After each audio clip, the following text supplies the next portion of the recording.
Hi, I'm Chef Raphael and welcome to my how-to series. Now I've actually showed you on a previous video how to make the best way to make the sunrise basmati rice. Now in this video I'm going to show you another alternative way of making it, especially if you're short on time.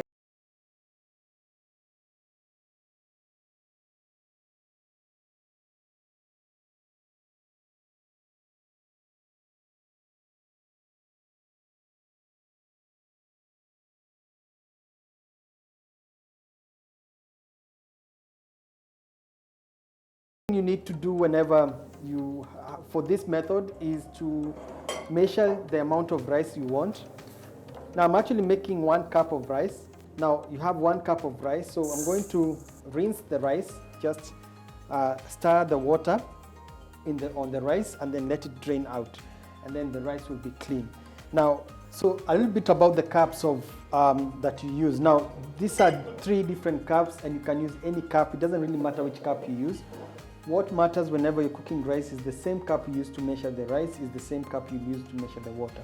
So if it's this one, like the one I used, 1 cup rice, 1.5 cups of water. That's the main thing that you need to note. You do not have to wait for the water to start boiling to add the rice.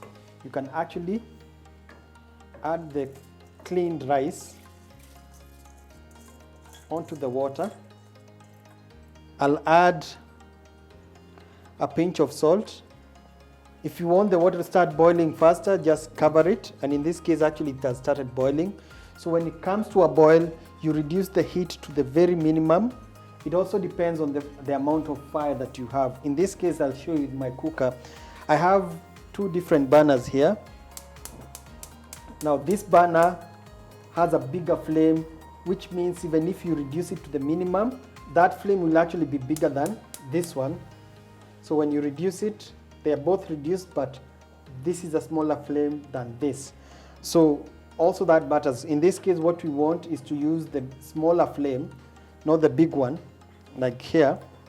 So this one, no. So this is the flame we want. So when you reduce the heat and the rice is gently bubbling, you check on your time and you time it for 12 minutes. So the rice will cook between 10 and 12 minutes. Now at minute 10, what I usually do is take a fork and then stir it and then taste and then to see if the rice is fully cooked or not, and then give it up to 12 minutes when you actually turn off the heat, because by minute 12 the rice should be cooked. You can see the grains are long, none is sticking to each other. So when it comes to the rice, it's cooked, it has a nice aroma to it, a nice basmati aroma, and that's the simpler way of making the sunrise basmati rice. I hope you enjoy yours when you get to make it.